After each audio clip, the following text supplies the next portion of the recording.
ఈరోజు డే 3. మనం నంద్యాలలోని సూరజ్ గ్రాండ్ హోటల్లో ఉన్నాం. నేను నైట్ ఆల్మోస్ట్ 8:30-9కి ఇక్కడ చెక్ ఇన్ అవ్వడం జరిగింది. ఇక్కడ మనకి ఏసీ రూమ్స్ అయితే దొరికాయి. మనకి వీళ్ళు 2600 రూపీస్ పర్ డే వీళ్ళైతే ఛార్జ్ చేస్తున్నారు. మనకి మాత్రం ఇక్కడ రిసెప్షన్ మేనేజర్ చెన్నయ్య జస్ట్ 2400 రూపీస్కే మనకి 3 రూమ్స్ విత్ 1 డీలక్స్ రూమ్ని ఇవ్వడం జరిగింది. నంద్యాల ఏరియా మనకి చాలా కొత్త, మనం ఫస్ట్ టైం విజిట్ చేయడం జరుగుతుంది. సో మార్నింగ్ 6:30కి లేచి ఒకసారి సిటీ అంతా ఎక్స్ప్లోర్ చేద్దామని మనం బయలుదేరాం.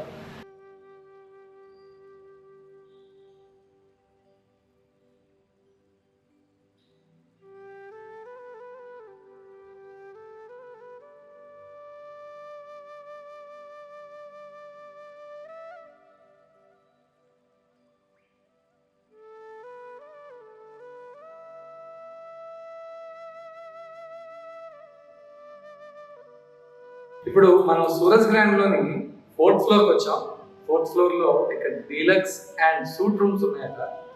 ఇక్కడ రూమ్స్ ఎలా ఉంటాయో ఒకసారి మన మేనేజ్మెంట్ చూపిస్తారని చెప్పారు. ఒకసారి రూమ్స్ చూద్దాం బాగా. ఇప్పుడు మనం చూడబోయే రూమ్ ఎగ్జిక్యూటివ్ రూమ్. ఇది 24 అవర్స్కి 2687 రూపీస్ ఇంక్లూడింగ్ జిఎస్టీ.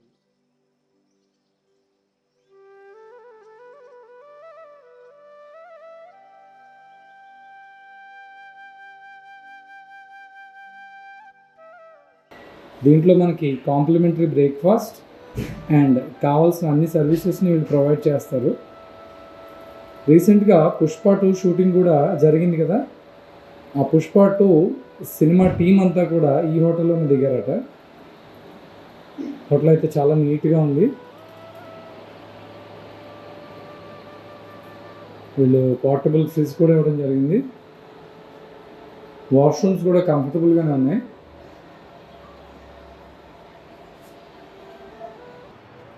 ఇప్పుడు సూరజ్ గ్రాండ్లోని మహారాజా సూట్ని మనం చూద్దాం పదండి.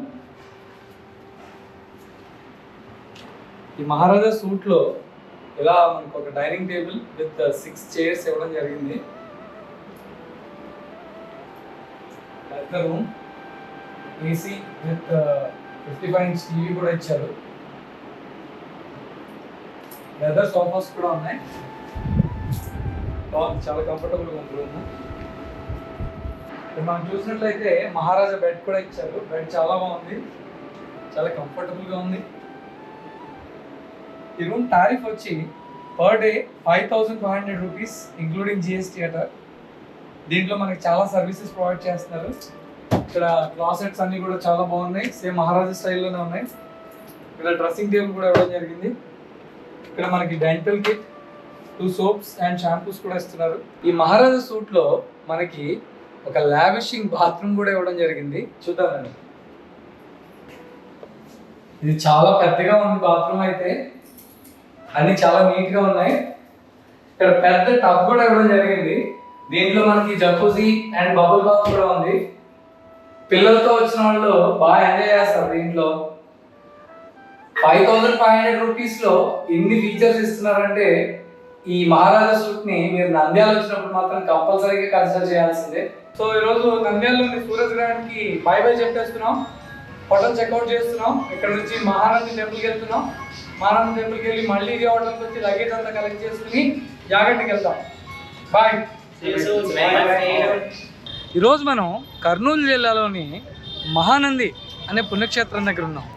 వెనకాల మీరు చూసినట్లయితే మనకి నంది కనపడుతుంది. ఇటు సైడ్ ఆలయ ప్రవేశం ఉంది. మీకు ఆ విశేషాలన్నీ చూపిస్తాను. మనకిది నంద్యాల నుంచి దాదాపుగా 18 కిలోమీటర్లు వస్తుంది. జర్నీ అయితే చాలా ఈజీగా ఉంది. రోడ్డు కూడా చాలా బాగుంది. మాకు హార్డ్లీ ఒక 20 to 30 మినిట్స్ టైం పట్టింది ఇక్కడికి రావడానికి. పదండి, మీకు ఈ ఆలయ విశేషాలన్నీ, దీని చరిత్ర ఏంటో అన్నీ అడిగి తెలుసుకుని మీకు ఆ డీటెయిల్స్ అన్నీ నేను షేర్ చేస్తాను.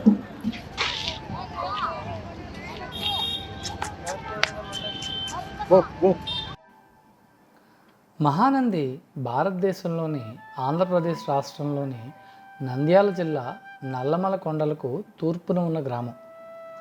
దాని చుట్టూ అడవులు ఉన్నాయి. మహానందికి 15 కిలోమీటర్ల దూరంలో నవనందులుగా పిలువబడే 9 నంది పుణ్యక్షేత్రాలు ఉన్నాయి.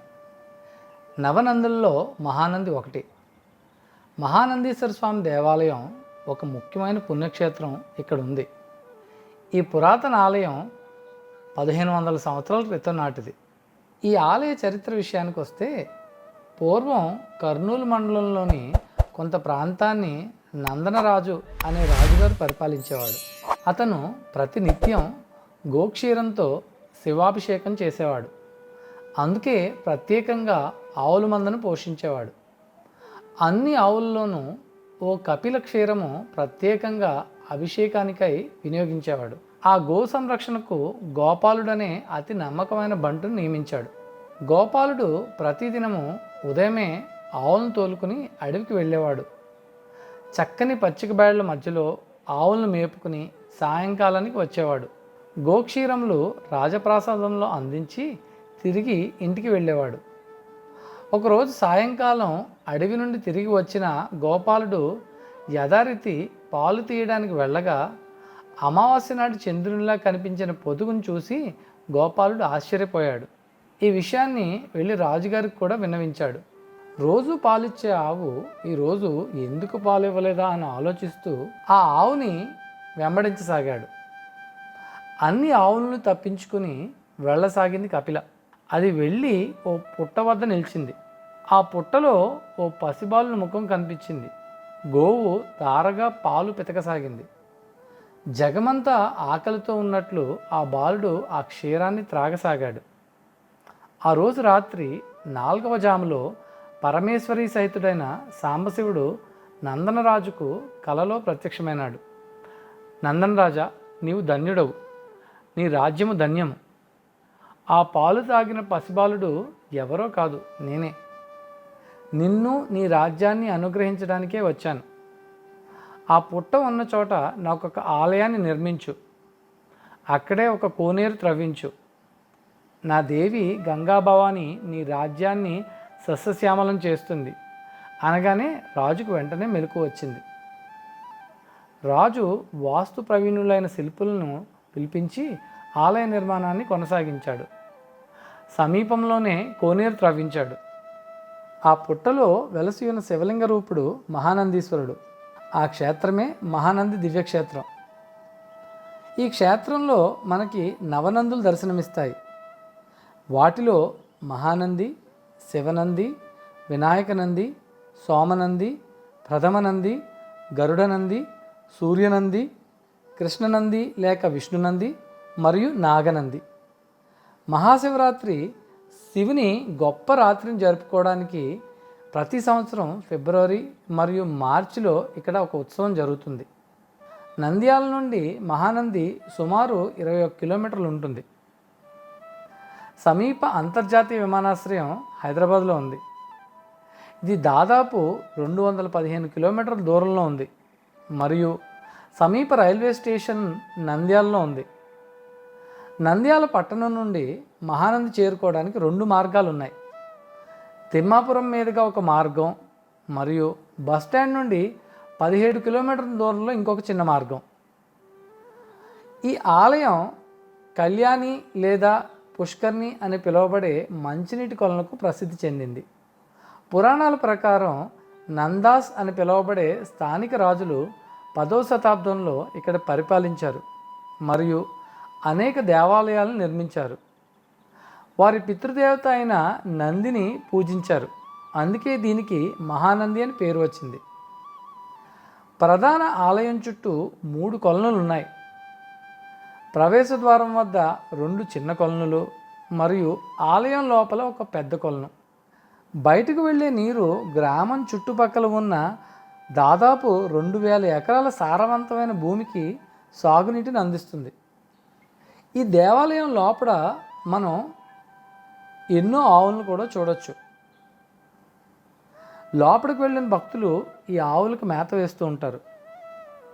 ఈరోజు మనం మహానంది పుణ్యక్షేత్రం సందర్శించడం జరిగింది. లోపల శివలింగాన్ని, అమ్మవారిని బాగా దర్శించుకున్నాం. గోమాతలన్నీ కూడా చూడడం జరిగింది. అలాగే మనకి నంది క్షేత్రం కూడా ఉంది. అది చూసి అక్కడ నుంచి లోపల కొలంలో నీళ్లు చాలా క్లియర్గా ఉన్నాయి. దాంట్లో ఆల్మోస్ట్ బ్యాచ్ అందరూ కలిపి ఒక 20 minutes to 30 minutes స్నానం చేసాం. చాలా ఫ్రెష్ ఫీలింగ్ కలిగింది. చుట్టూ మౌంటైన్స్ ఉండడం వల్ల చాలా హ్యాపీగా అనిపిస్తుంది. బాగా ఎనర్జీ వచ్చిన ఫీలింగ్ కూడా కలుగుతుంది. ఇంతటితో మహానంది పుణ్యక్షేత్రం యొక్క విశేషాలు ముగిద్దాం. వచ్చే ఎపిసోడ్లో మరో కొత్త టాపిక్తో మళ్ళీ కలుస్తాను. అంతవరకు సెలవు. Signing off for today. Cameraman వెంకట్తో మీ వాసు.